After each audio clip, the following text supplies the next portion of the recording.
തീവ്രമായ കാടുകളുടെ രഹസ്യം. കിസുകിസുകുന്ന കാടുകളുടെ നടുവിൽ അവിടെ ഒരു മാന്ത്രിക കുളമുണ്ടായിരുന്നു. കാടിൻ്റെ ഘടന. അവിടെ മരങ്ങൾ മൃദുലമായ താരാട്ടുപാട്ടുകൾ മന്ത്രിക്കും. കാറ്റിൽ തേനിൻ്റെയും പൈൻ മരത്തിൻ്റെയും മണമായിരിക്കും. കുളത്തിൻ്റെ സ്വഭാവം. ഇത് സാധാരണ കുളമല്ല.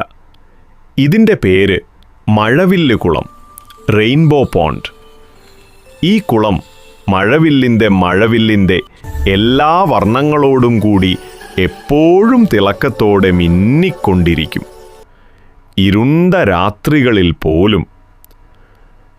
കുളത്തെക്കുറിച്ചുള്ള കഥകൾ, കാട്ടിലെ മൃഗങ്ങൾ ഈ കുളത്തെക്കുറിച്ച് പല രഹസ്യ കഥകൾ സംസാരിച്ചു.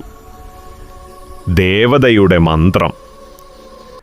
ചിലർ കുളത്തിലെ വെള്ളത്തിനടിയിൽ ജീവിക്കുന്ന ഒരു ദയുള്ള ദേവത ഈ കുളത്തിന് മന്ത്രം ചെയ്തതായി പറഞ്ഞു. ആകാശത്തിൻ്റെ സമ്മാനം. മറ്റുള്ളവരോ ഇത് ആകാശത്തുനിന്ന് ഭൂമിയിലേക്ക് വീണ മഴവില്ലിൻ്റെ ഒരു